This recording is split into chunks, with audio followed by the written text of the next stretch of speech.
Good evening, ladies and gentlemen. Welcome to the Rogue Wav podcast, the frequency for all things pop culture and the disruptors behind it. We talk comics, movies, TV, and pop culture with the rogues who create it every Wednesday night, 8 p.m. Eastern, right here on Facebook.com/WeAreRogueMatter, YouTube.com/RogueMatter, Twitter.com/Rogue_Matter, and Twitch.tv/WeAreRogueMatter.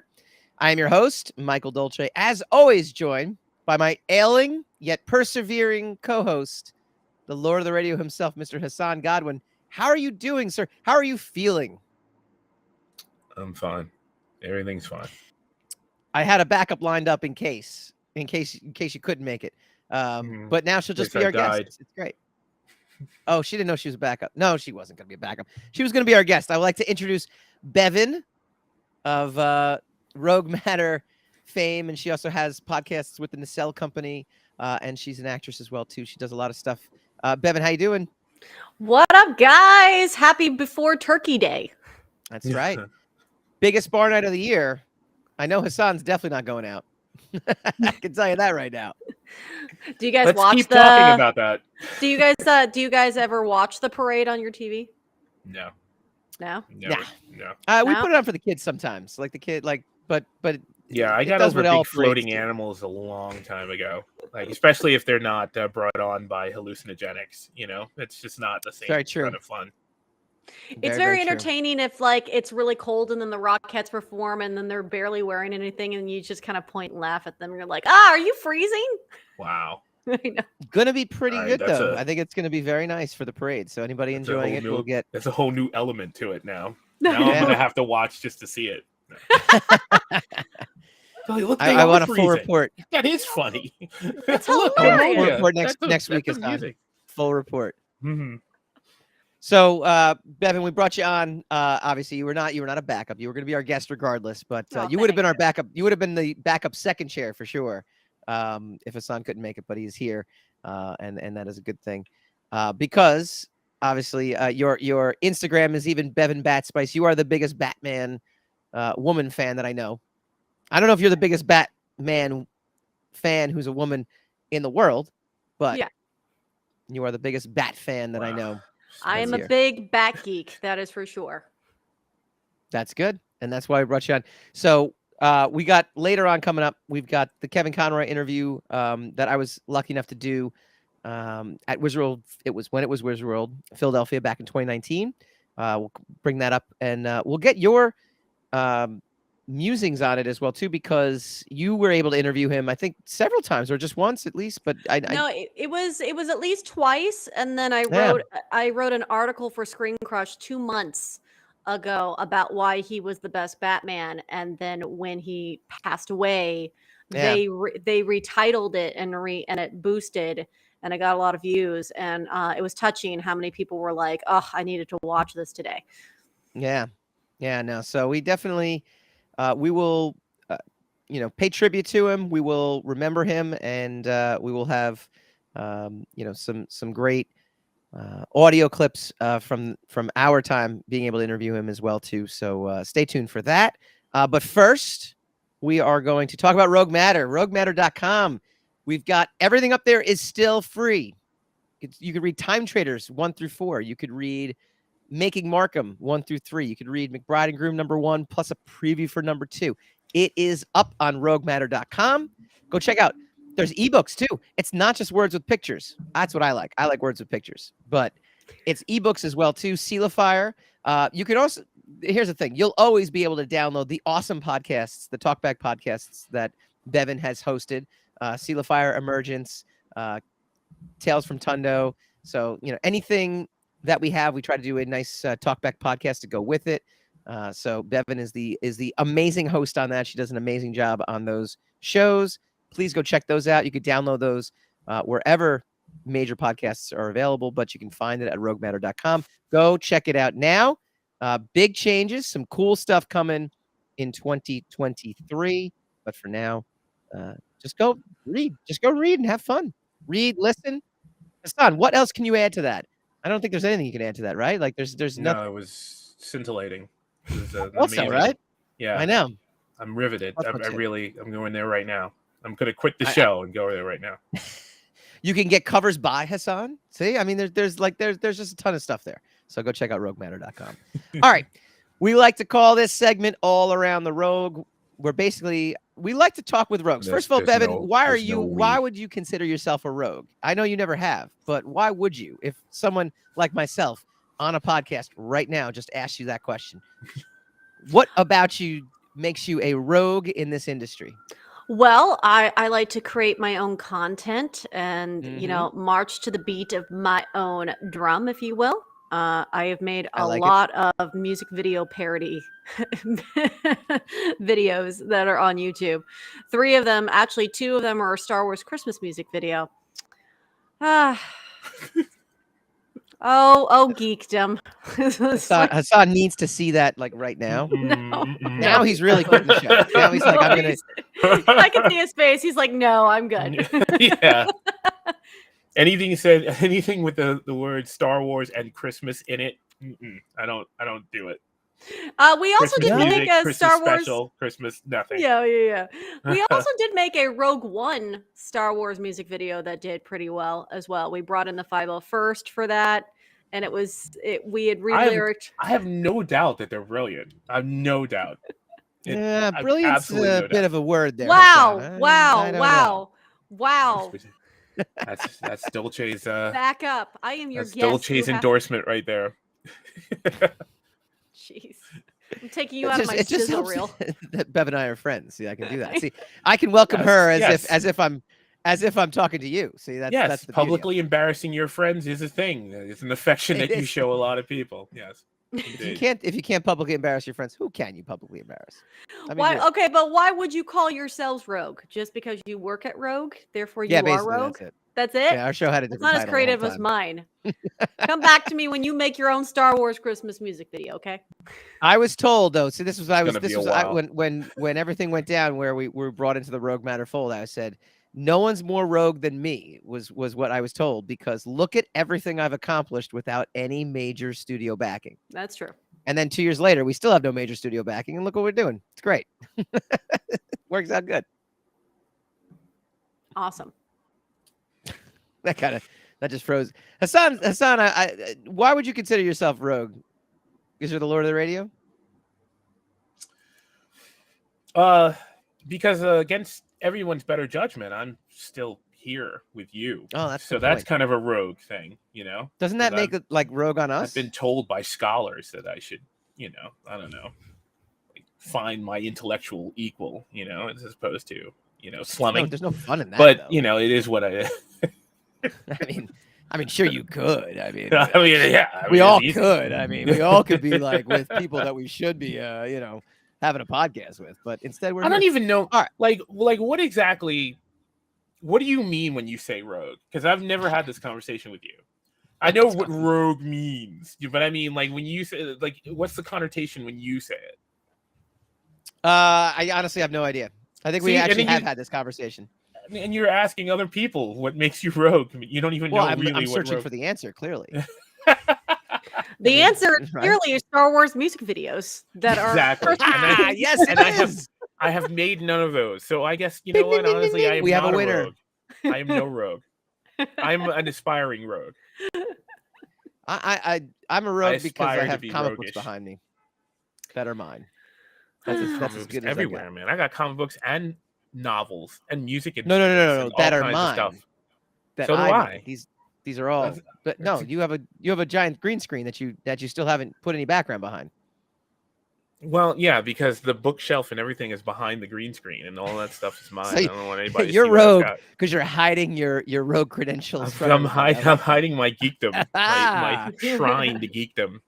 I like it. I don't know if that's roguish though. That's kind of more prudish, but I'm working on my roguishness. All right, we'll update everyone as the weeks go along as to how. I'll put together a screensaver of all the cool things, with some items removed because they're a little too geeky. Dude, we could just make that the show. Just run the screensaver, not even say. Sure, we want to run people off. Absolutely, we can do a number of shows that will get absolutely no reaction from fans. No, it's performance art. They'll be like, "What is this? What am I watching? Is this my intellectual equal that I'm watching right now? I don't know. I just don't know." People No. they'd get Yeah. into that. I'm telling you.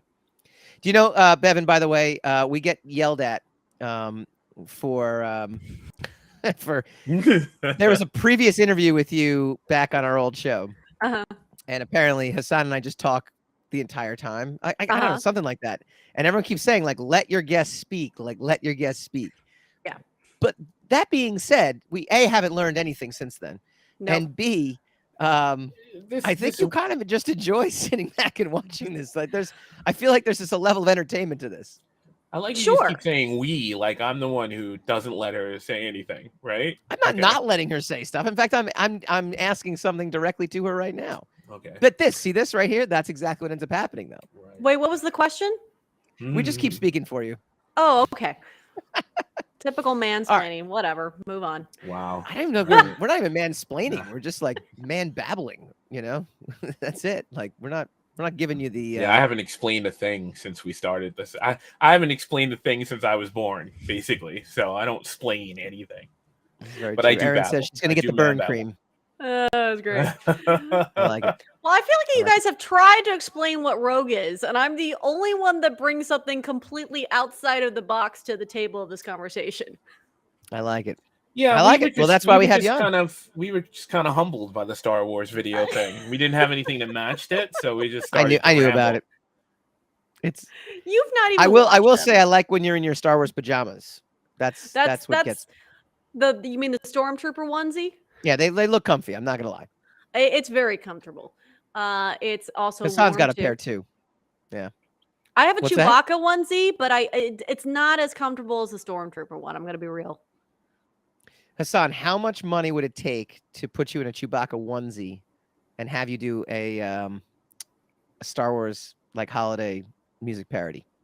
How much money you got? That's not the question I asked. I want to know the number. I want to know the number because I feel like we could do a GoFundMe. I'm letting you know that number is so astronomical that I need to check your finances before I even bother. No, I'm saying we'll do a crowdfunding campaign. You tell me the number. We'll make that happen. I almost feel like we could do it. Talk to your guest.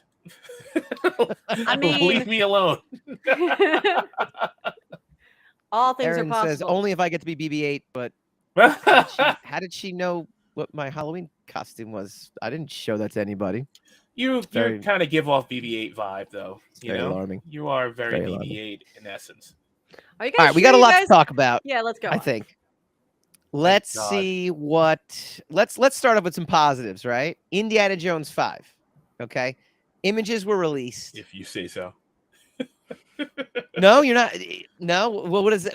Expand on that. Expand on that right now, because I'm curious your take. Because you saw the images were released, and people and James Mangold started talking about Indiana Jones 5. I think it's ironic that he looks a little less grizzled than he did 10 years ago. Yeah, in these images, they're very cleaned image, of an elderly man, of a dignified looking elderly man, which is fine. I question Mangold's capacity to tell a heartfelt, warming story without murdering his main character. So I'm not interested in seeing that, to be honest with you. And I have very strong "this is Indy's last adventure" vibes off of it. Well, yeah, he said he's never returning, right? Yeah, I know, but I have. In other words, by last, I mean he's not going to be alive anymore. No, that's true. It's going to be riding off the It's going to be Logan's last journey kind of situation. I don't know if they'll actually kill him. I think that'd be traumatic, but I guess it depends on the script. Listen, that's a whole other tangent I could get on about how angry I am that they did that, and they only did it because Harrison Ford wanted to kill him.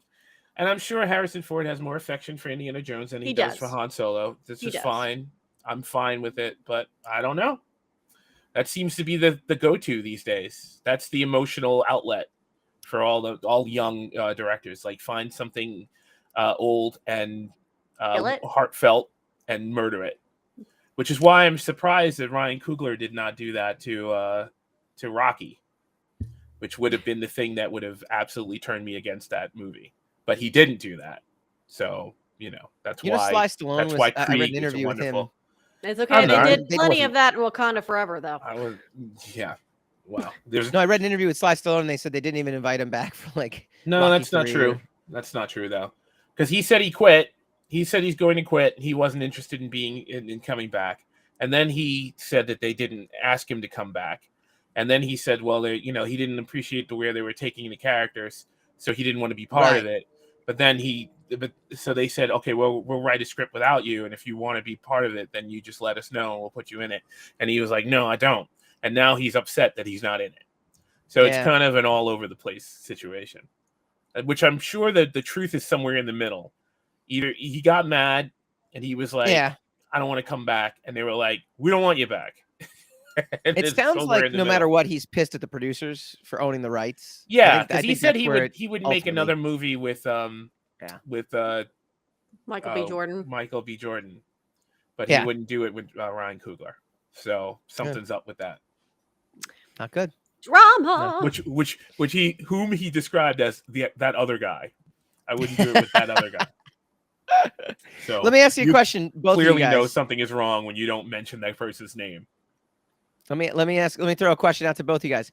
I read something while just looking up for an image of Indiana Jones 5 that while it's not going to necessarily give the whole movie away for Indiana Jones 5.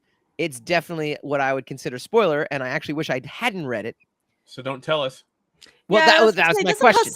Doesn't Hassan not like spoilers? Well, look, I'm being very considerate here. I'm throwing this out there. He was about to until we stopped him.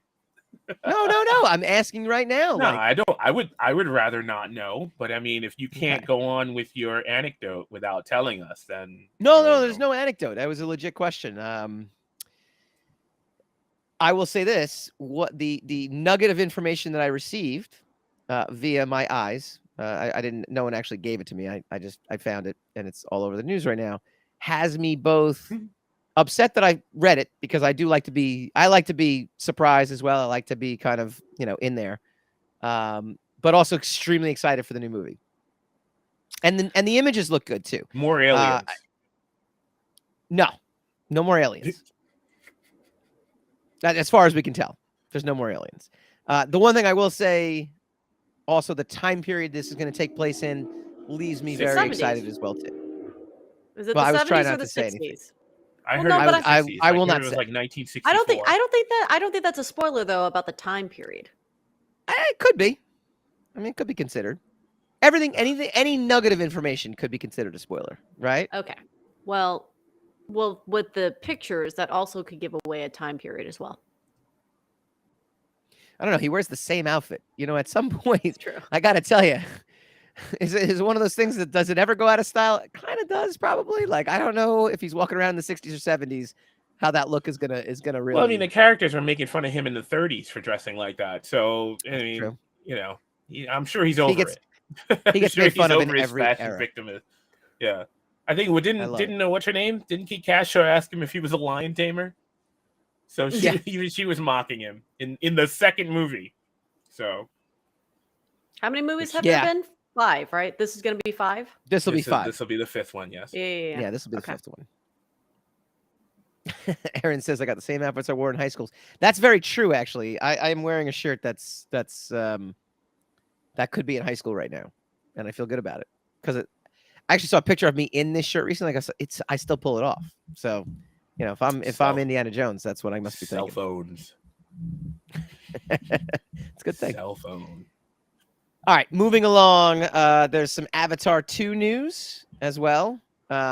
Basically, we weren't going to even talk about any of this stuff because it's the Wednesday before Thanksgiving, and I kind of wanted to cut out early. But then Bevin's like, "Are we going to talk about this? Are we going to talk about that?" And I was like, "All right. I mean, I guess we can." So, Bevin, take it away. What's our Avatar 2? I mean, there was something interesting because it's been it's been over a decade since the last Avatar movie, and it's about to come out in December. And James Cameron came out in an interview saying that the movie is so, and this is his quote, expensive that it needs to become the 3rd or 4th highest grossing film of all time to even break even, which baffles me. I'm like, what? Why is it that expensive? Maybe he set the bar for himself on that. He's like, I'm going to be the third or fourth highest grossing films of all time. Period. I mean, honestly, it looks on par with the movie he made 10 years ago. Yeah. So obviously, I don't see that he had to upgrade too much technology to achieve what he had achieved 10 years ago. In fact, I would argue that technology is probably cheaper at this point. So it's kind of weird. I mean, I'm sure the movie is a magnificent spectacle, but I can't imagine that it needs to be the fourth highest grossing movie of all times just to break even. That's well, you know how Hollywood accounting is. No movie makes money. I mean, that's what it comes down to. So, well, I mean, it makes me curious to even watch any kind of behind the scenes of like, did you come up with new technology that you haven't revealed yet? Like the actors were talking about. I mean, it has to be, because if it's a new piece of equipment, obviously it's going to be more expensive to use. And they filmed the actors underwater, so I'm thinking to myself, like, is it? So what happens? Yeah, go ahead. No, I'm just thinking to myself, is it some sort of new camera technology or motion capture technology? What happens while is they're you in become water? the avatars as you walk into the theaters. That's what it is. Like, it's Oh my this new God. technology bounces it back at you, and you're like, oh crap, I'm blue. Like, Well, I I didn't know what did. happened. Well, I Yeah. did read that they're going to sell 3D tickets again, which I haven't seen an advertisement for 3D tickets in a while, because who Because wants 3D to tickets watch? were like a garbage gimmick. Like Avatar did 3D, and it was truly an amazing experience. I do remember my dad and I, when we saw the movie together, were like, "Holy cow, this is an experience." And then every movie, I think, was it John Carpenter's? What was it? There was another movie came out like right after, and they converted it to 3D, and it was just garbage.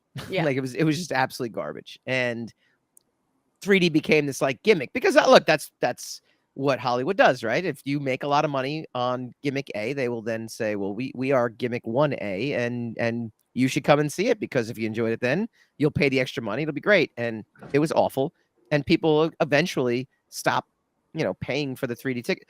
I got to a point too where I was like, at some point it was taking away from my enjoyment wearing the glasses. And I'm like, I'm good. Like, I'll just go see the regular film, because I want to enjoy the film rather than the experience. So, 3D is great if it's worth it. I mean, I would see it in IMAX theater if it's going to be a visual spectacle, which I believe that's going to be the selling point, is check out this new technology and all the different visuals we can do with this new technology. But I don't have a lot of faith in the script of Avatar 2. I don't know what's your thought script? process. There's not going to be a script. That's a lot of like fish people. The humans are going to come back for some more unobtainium, and then there's going to be another fight. And being that this is like a second act in a 5-act story or whatever, it's probably gonna end disastrously for our heroes. They're gonna kill Indiana Jones in it, is what's gonna happen. He's gonna end up in there, and they're gonna be like, "What?" Harrison Ford's like, "I'm not gonna die in just one movie. I'm gonna die. I'm gonna die in like Avatar." It'd be amazing if he just died across multiple movies. So one thing before we move on that I found interesting from just an actor perspective is that Sigourney Weaver is back, but she's back as a 15-year-old Avatar character. And she was just on is it Jimmy Kimmel or Jimmy Fallon? I think it was Jimmy Fallon. It's a Jimmy show. It was a Jimmy show, and she was talking about that, which I do recall when I interviewed the cast of Planet of the Apes, the Weta digital ones. They were talking about how revolutionary it was, because then actors can get cast, especially if they're playing creatures, they can get cast as different genders or different age ranges, because it's not about what you physically look like, it's about what you emotionally can do. So she's back playing a 15-year-old Avatar in this movie, and I thought that was interesting. I was like, oh, that's cool. Something different. Something different. She's taking opportunities away from another 15-year-old, though. I honestly have no doubt that the movie is going to be fascinating, and there's a lot of intriguing elements to it, because if you are familiar with the previous film, there are actors in this movie that blatantly died in the last film. So just to see how the story unfolds with their inclusion is fascinating enough. I have no doubt that I never bet against James Cameron. I have no doubt about him, but I just doubt the level of audience curiosity that exists today. I just think that most people have decided, look, being outside, it's fun and all, but if I don't have to do it, I'm not going to do it. And like movies take their time to creep up to, so I'm sure in the aggregate it's going to be a successful film, just like Black Panther, just like Jurassic Park, which everyone wrote off because it didn't make $1 billion in the first 3 weeks, and it took 3 months just to creep its way up there, but it eventually did get there. It's just people are just not ferocious cinema goers anymore at the moment. Regardless of anybody wants to talk about whether it's not, whether it's the health scare or anything like that, people just aren't rabid movie goers at the moment. They take their time to get around to it. I'll get to it. I'll go to it. I'll see it when I see it. And they do eventually go because these movies are successful, but they take a long time.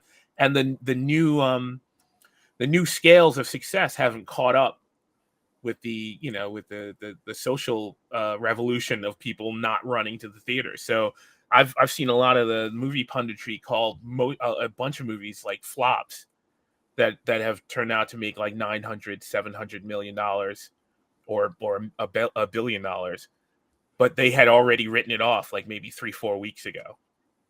So that's what we call a segue.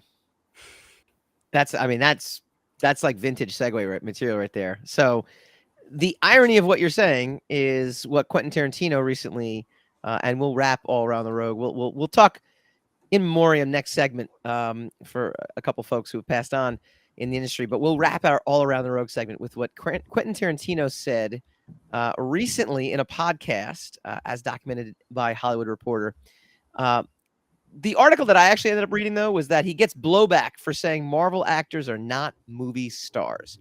The Kill Bill director drew heat from Shang-Chi star Simu Liu after giving his take on Marvel movies. So I guess our caption is accurate, where he speaks out against Marvel. But the gist of it is, I don't love them. Talking about comic book Marvel movies. No, I don't. I don't hate them, but I don't love them. I mean, look, I used to collect Marvel comics like crazy when I was a kid. There's an aspect that if these movies were coming out when I was in my 20s, I'd be totally bleeping happy and totally love them. But they wouldn't be the only movies being made. They would be those movies amongst other movies. I'm also almost 60, so I'm not quite excited about them. My only axe to grind is that they're the only things that seem to be made, and they're the only things that seem to generate any kind of excitement amongst a fan base or even for the studio making them. So it's just the fact that they are the entire representation of this era of movies right now. There's not really much room for anything else. That's my problem. It's a problem of representation. Part of the Marvelization of Hollywood, he goes on to say, is you have all these actors who have become famous playing these characters, but they're not movie stars, right? Captain America is the star. Thor is the star. I'm not the first person to say that. I think that's been said a zillion times, but it's these franchise characters become a star. So he goes into more detail a little bit. What he ended up doing was getting wrong. No, but of course, which is what ends up happening, right? Like this is exactly what ends up happening, right? People start flocking to Twitter and bash him for saying things that he's on a podcast. He's just having a conversation. I mean, there's lots of things people could quote unquote bash us for if people listen to our podcast. So there's lots of things they could do, but Simu Liu shot back on Twitter, if the only gatekeepers to movie stardom came from Tarantino and Scorsese, I would never have had the opportunity to lead a $400 million plus movie. I'm in awe of their filmmaking genius. They are transcendent auteurs, but they don't get to point their nose at me or anyone. No movie studio is or will ever be perfect, but I'm proud to work with one that has made sustained efforts to improve diversity on screen by creating heroes that empower and inspire people of all communities everywhere. I loved the Golden Age too, but it was white as hell.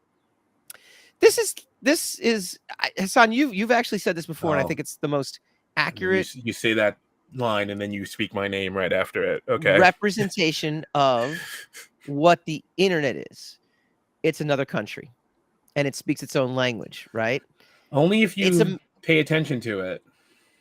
Well, that's my point, though. I think that the article basically says, like, if you look at the article, right, Quentin Tarantino gets blowback for saying Marvel actors not movie stars. Mm-hmm. What is news about someone? It's not as if he went to social media and broadcast this out there. Now, mind you, podcasts are media just like anything else, right? So if it's on TV, if it's a podcast, if it's on streaming, it's whatever. I mean, now media has expanded to such a degree that it's literally in your hands at all times, you know, versus when we were younger, you didn't have that. You had someone goes on one of the 3 or 4, you know, stations, or maybe one of the cable stations, maybe does an interview, but you have an entire media set up to just react to what people are saying and call it news. It's not news. He's just saying, you know what? I wish there were other movies other than comic book movies. Comic book movies are the only things people seem to be funding these days in theaters. That's not all he said, though. I mean, if that's all he said, then there probably would be blowback, but it would be nonsensical, right? He went on and he editorialized and he added a bunch of opinions and stuff like that, which is totally his right, and it's you know, it argues about whether it's valid or not. I think his observations are very valid, but he did give them. And so he put them out into the abyss, and the abyss responded. I mean, that's kind of how it happens. But in this case, know that he's not a novice. He knows what he puts out is going to be what he's going to get back. So it's not like, oh, he's an innocent man answering an innocent question. And look how he's being roasted. You know, it's no. Basically, I'm not even going there. I'm not even going there with that. I know you're not. Yeah. No, I know, but I'm just saying, I'm not even going there with that. I think it's fascinating to me that the up and coming generation of celebrities and actors now who have now grown in this universe of social media, you know, that's now their go-to is like, well, I need to respond to something that I wasn't addressed necessarily. Like he didn't say Simu Liu is not a movie star. In fact, he didn't even really recognize Shang-Chi's character at all in his statement. He just talks about Captain America and Thor, which you could argue actually he picked 2 of the worst examples because Chris Evans, you know, has gone on to some fame. Chris Hemsworth has gone on to some fame, you know, but it's fascinating to me that the process now is, okay, if someone says something, you just go to social media and you counter that and you stir things up. And I feel like it's well, what would you use social media for then? Right. And well, I mean, is this a new development of social media, or has this been the way it's been for the last 20 years? Well, not the last 20 years. It's definitely something that has really morphed into. Have you never read a message board? You know, like message board is different though. Message board wasn't in everybody's hands. No, well, I mean, the pervasiveness of the technology is to blame. Then it's not any new trend of social interaction. It's just you wouldn't get a Hollywood star of Simu Liu's recognition to be on a message board back in 20 years ago. Like you just wouldn't. Like I know the technology has made it so that it is the way it is. It's also the culture, you know. But I mean, look, if you want to avoid it, there's a way to avoid it, right? You either stay off of it or you go, look, I don't really like Marvel movies. You know, I wish there were more. It was more variety of movies, but they seem to be the movies of the day. Hopefully the era will change soon and we'll see more stuff. And he could have given a completely vanilla milquetoast reaction to that probably gotcha question that he got, because of course these articles never say what's the context of him making that statement, that the podcaster might have asked him a question. But if you got to know that these things are geared against you, but I'm sure he loves the attention. What's going to happen to Tarantino? Nothing. He's going to, he's fine. So it's a nothing burger. The whole thing is a nothing burger. He said, but I guess that's my point, though. Someone said something about him. Well, I mean, Evan, what is your reaction to all this? No, I'm asking Bevin. What's the reaction? I understand, but you said that's no. My point was it is a giant nothing burger. Like it's a giant nothing burger. But all of it is. And here you are talking about the nothing burger, so it's not all that nothing.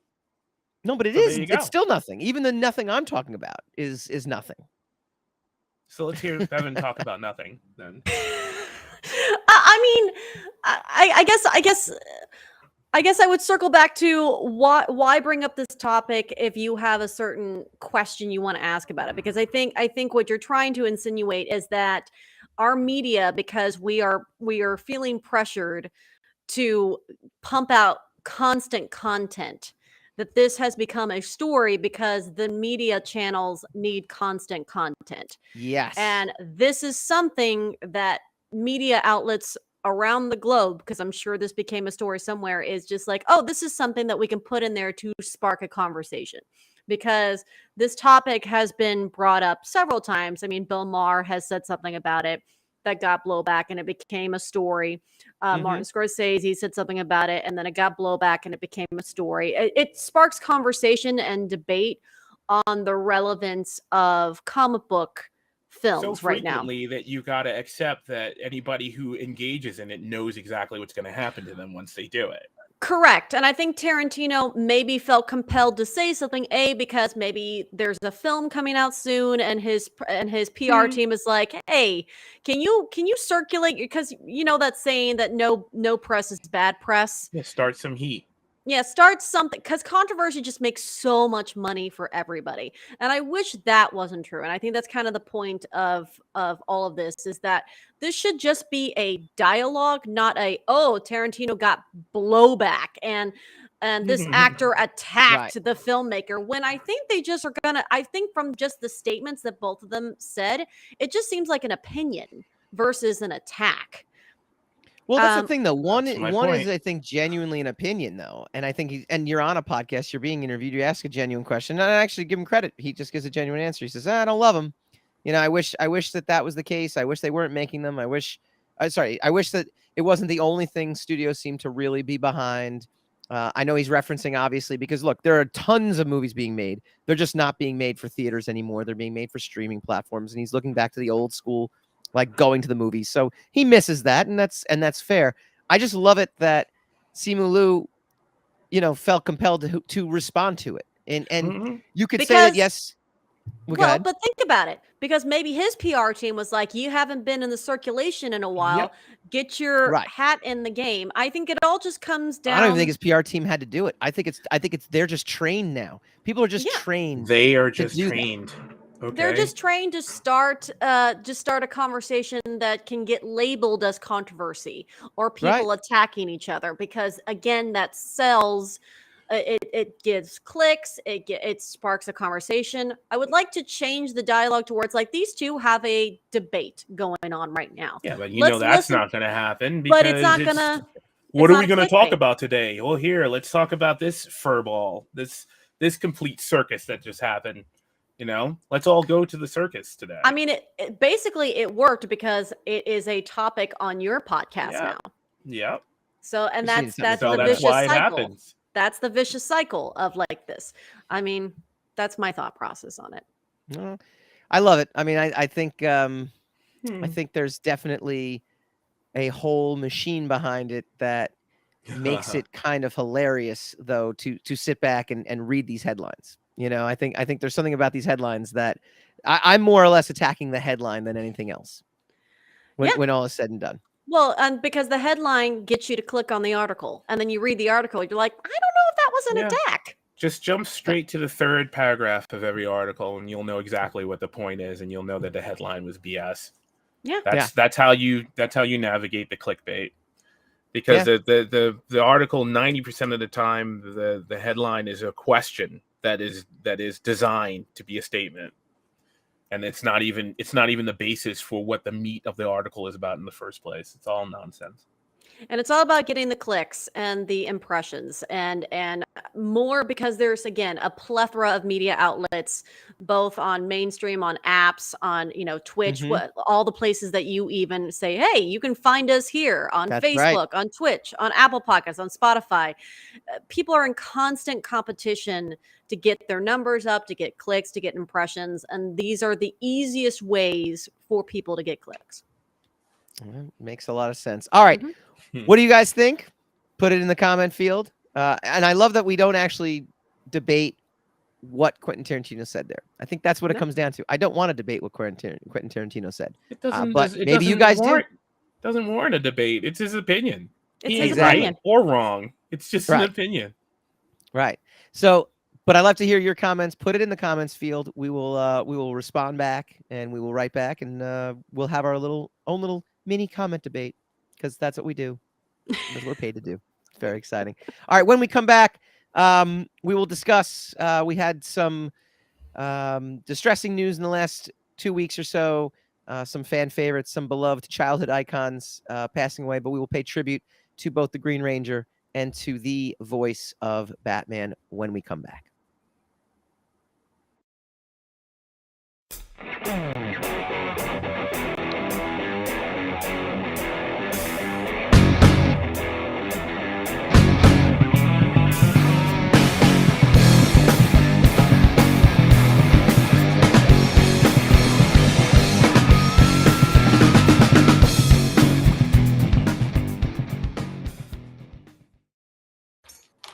Welcome back to the Rogue Wave podcast. We are joined by the illustrious Bevin, host of many a podcast, not just for Rogue Matter, but she also works with the Nacelle Company. She's got tons of web series out there. She's an actress. You're just very, very busy. You do a lot of stuff. Yeah, I mean, those Star Wars Christmas music videos can't get made by themselves. It's very true. I'm waiting for the new one that's going to star Hassan. It has to. Hassan, it has to. Come on, Hassan. This is bringing your love of Star Wars with your absolute hatred of being in a music video together it's a can't fail. It'll get us to the top. I already asked your asking price, so you haven't answered that question. Do it so for the probably clicks not and gonna the happen. impressions. That's Nah, right. That's right. See? I don't exist on social media, so I don't follow their rules. That's it. You got to pay That's me it. for my time. I don't want the attention. I really don't. I love it. Not interested. I in love it. All right. So we had a couple of distressing news, I guess, upsetting news. It started last week when the voice of Batman, and we'll get to him in a second, Kevin Conroy, kind of suddenly passed away. I mean, it was not something I think that was widely expected.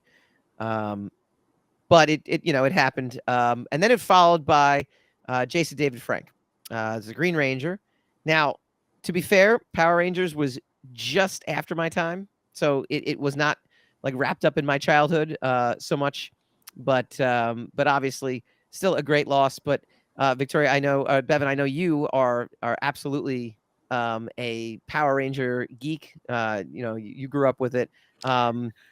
Yeah. And you got to interview many a Power Ranger and talk to many a Power Ranger. Yeah, it's funny because Power Rangers is one of those IPs that I was obsessed with. Like, I'm right at that sweet spot as a 90s kid where, like, I was part of a Power Rangers fan club.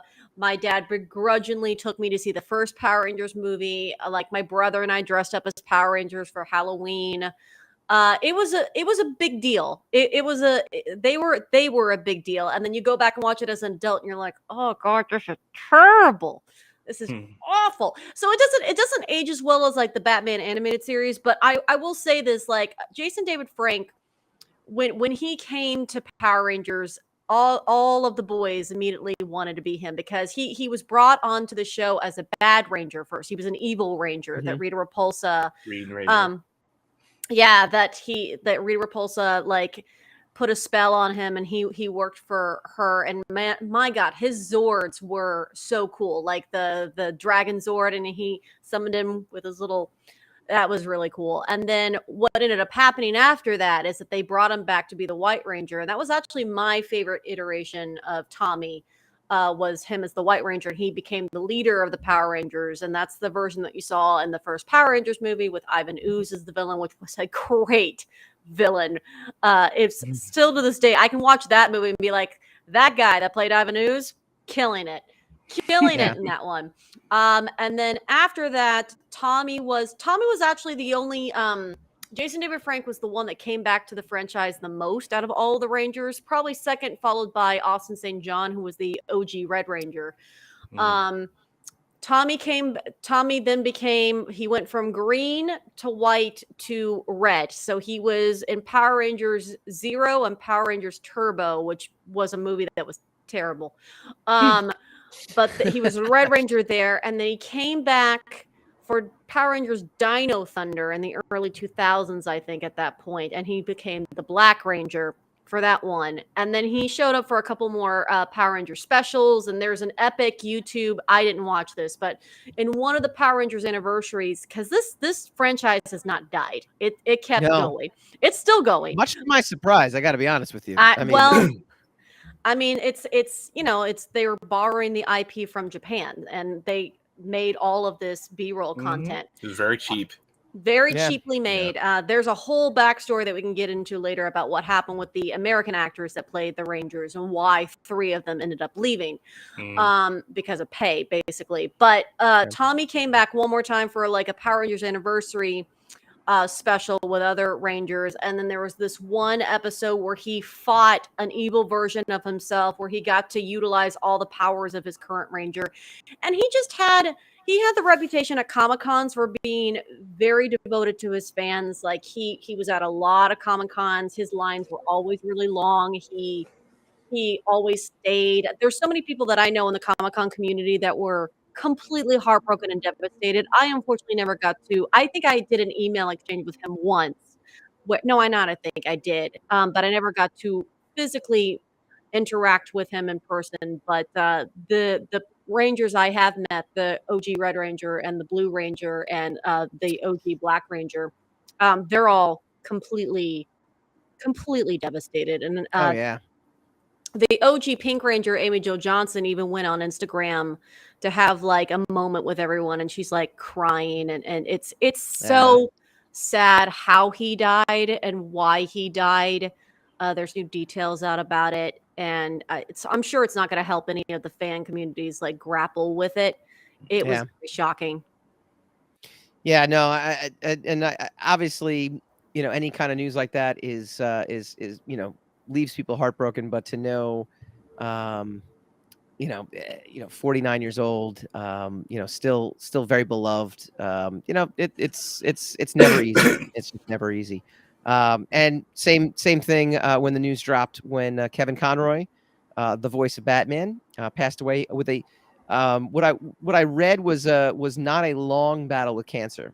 It was a 6-month, like he had been diagnosed like 6 months earlier and ended up passing away. So it was very sudden.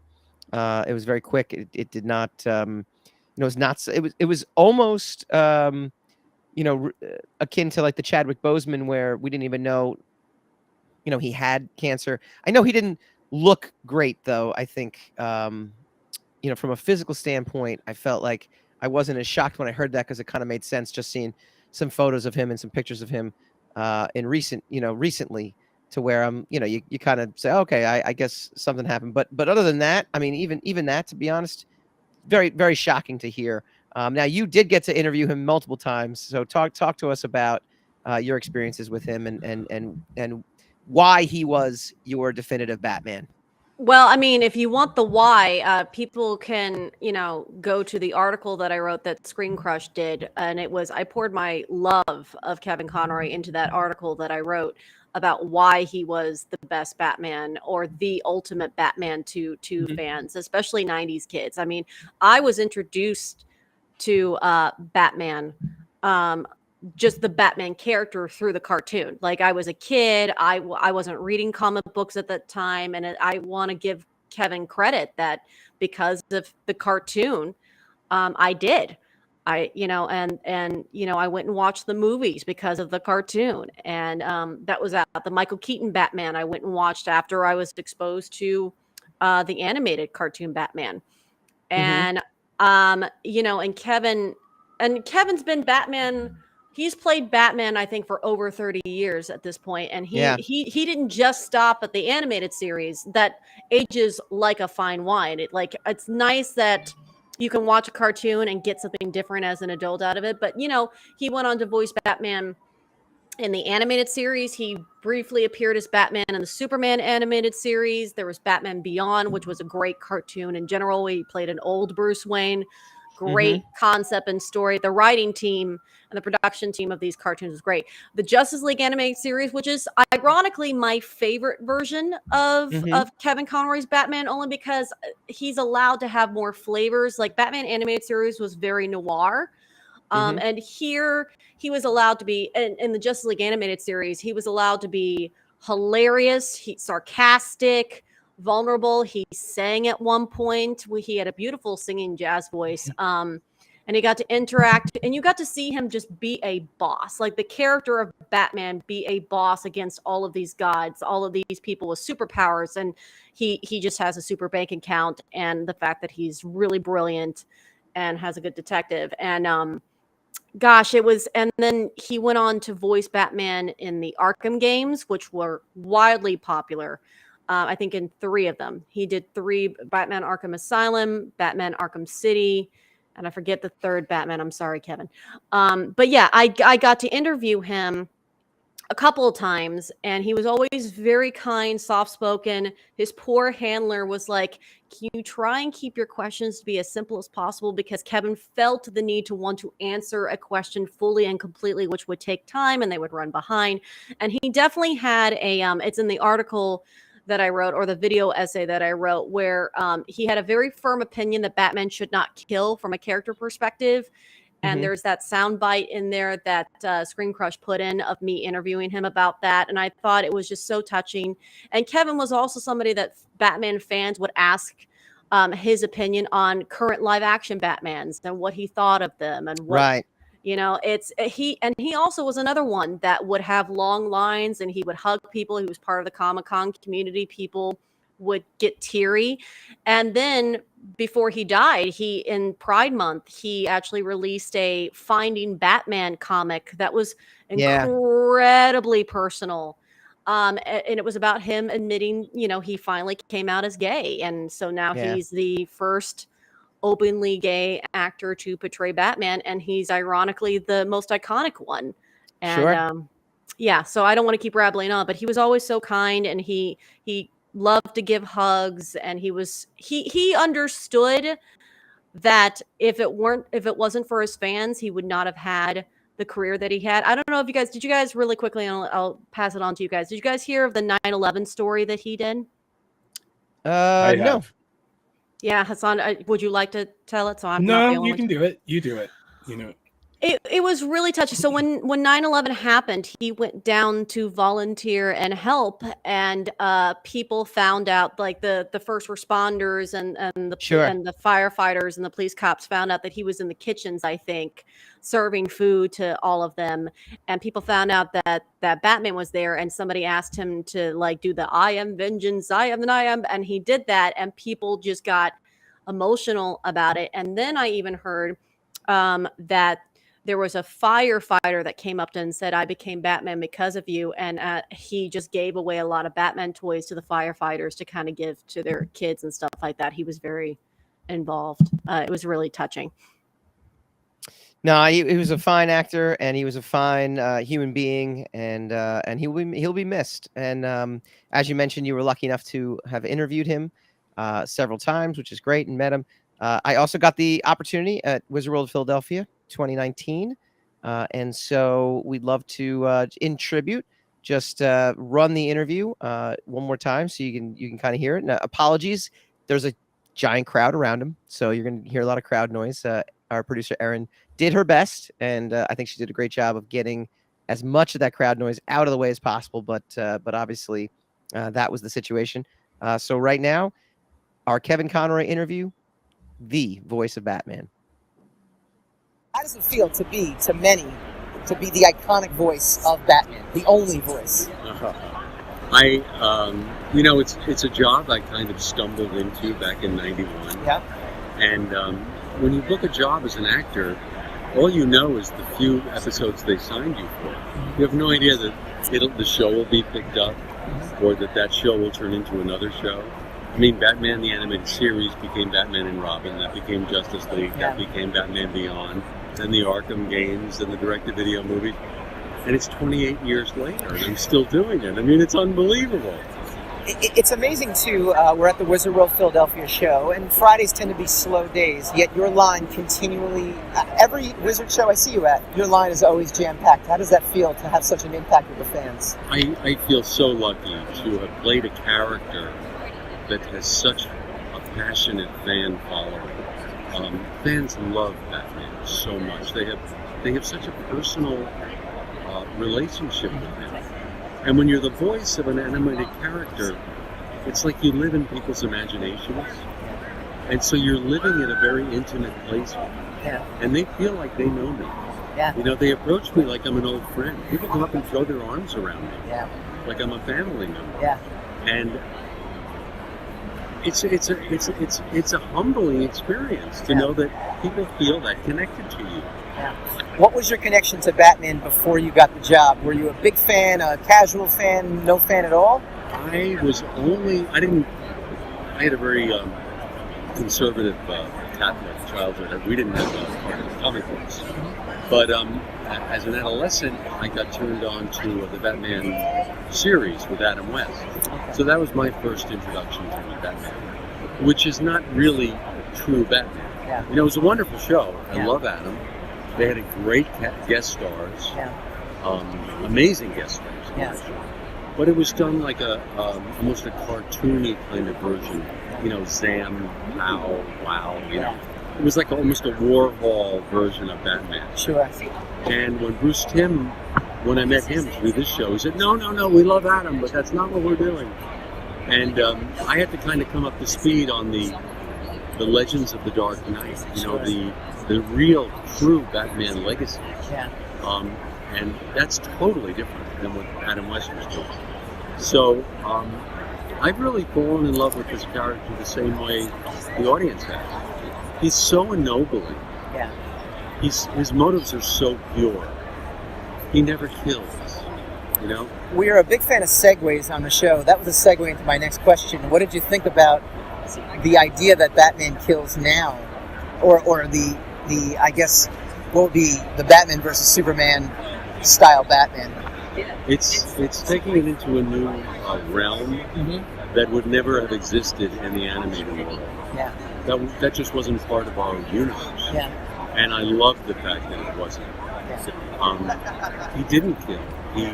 He arrested people and he put them in Arkham. Yeah. Which is why Arkham Asylum was so perfect for those video games, because every evil villain in the world was in there. Yep. It definitely does cross the line to have him killed in the new movies. Yeah. I don't know how I feel about it. It's not what we would have done. Do you feel, I mean, you said 28 years, it's almost an attachment to this character. When the different iterations come out, is there a sense of ego or is there a sense of pride? What do you make when you see other Batmans on film or in, not really on television, but on film?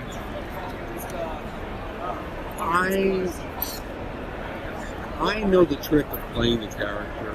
Yeah. Getting the dual identity of Bruce Wayne and Batman. And not a lot of actors get it right. Some do. But most are either better at Bruce Wayne or better at Batman. And so that's the way I always look at it. I view it from someone who's had to approach those dual identities. What do you feel is your number one memory of both being on screen, not on screen, but doing the voice of the Batman on the cartoon show, and then your favorite in-person moment? What's your big highlight memory that you can think of? My favorite show was Mask of the Phantasm. Okay. It's a great recording. Yeah. And Perchance to Dream of the episodic shows. I love that episode. My favorite off or out of the sound booth experience of Batman, I think, is probably coming to Comic-Con. I had no idea this was going to evolve. Yeah. Who knew that these were going to happen? Mm-hmm. And they've taken over. I mean, they're everywhere. And the chance to interact with the audience. When you're a voice actor, you don't get that feedback that you get from a stage performance. Yeah. part of the reason I became an actor was because of that thrill of being on stage every night and feeling the energy of the audience. There's a real connection that happens. You don't get that in a booth. Yeah. The closest I get to it is coming to these. Yeah. So I love coming to these and meeting people, hearing how much the character meant to me. Yeah. Well, like I said, it's a truly an honor and pleasure to speak with you. You were a voice in my youth as well too. So thank you so much. Thank you so much. Yeah.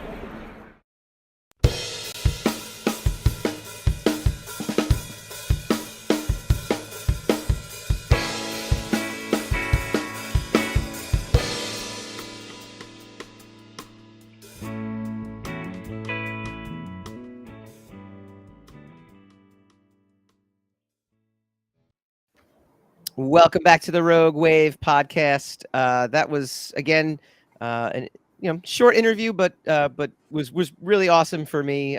Being able to actually talk to the voice of Batman all those years ago. So our condolences go out to his friends and family, and that is our tribute, obviously, to such an iconic voice in the industry.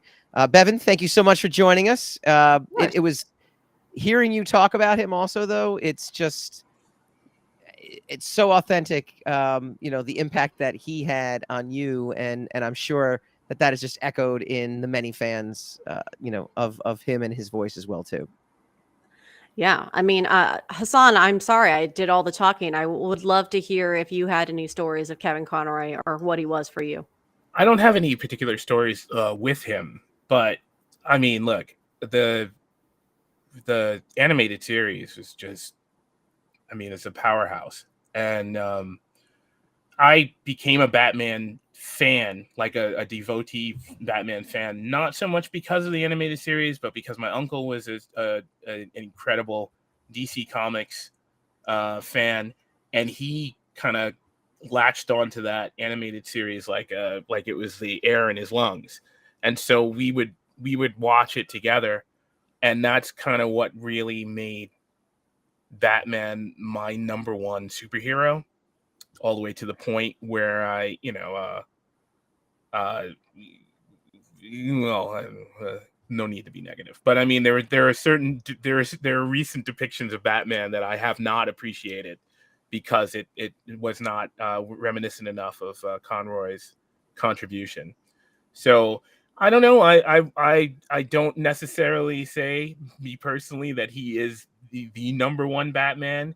He is definitely in the top 3, in my opinion, and he has achieved like Christopher Reeve status as one of like the permanent fixtures, and it is tremendous loss. And his voice was just.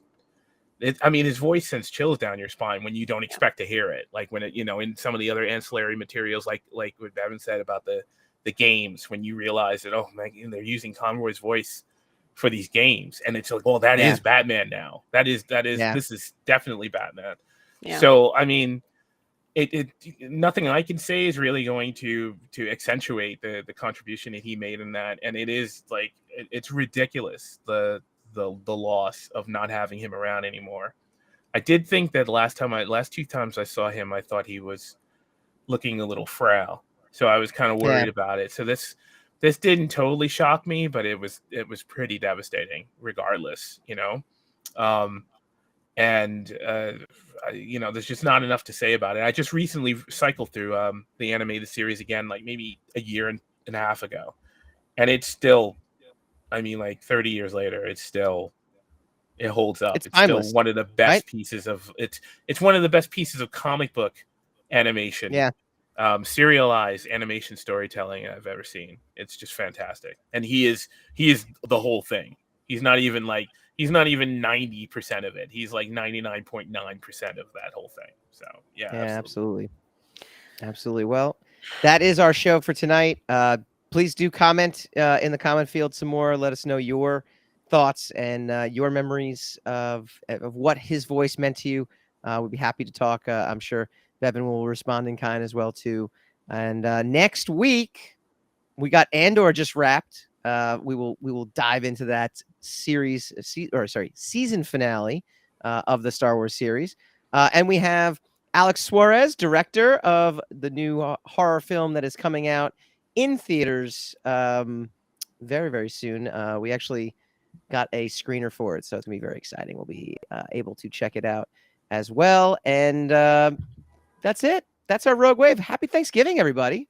Happy Thanksgiving. Happy Thanksgiving.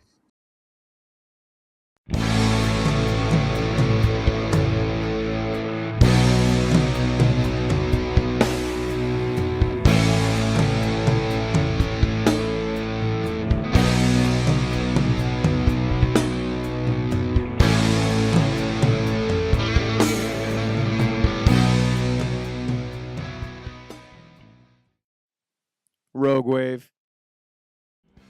Hi guys, Mike Dolce here from the Rogue Wave podcast. If you like this video, please feel free to like, share, subscribe, all that fun stuff. It really helps us out.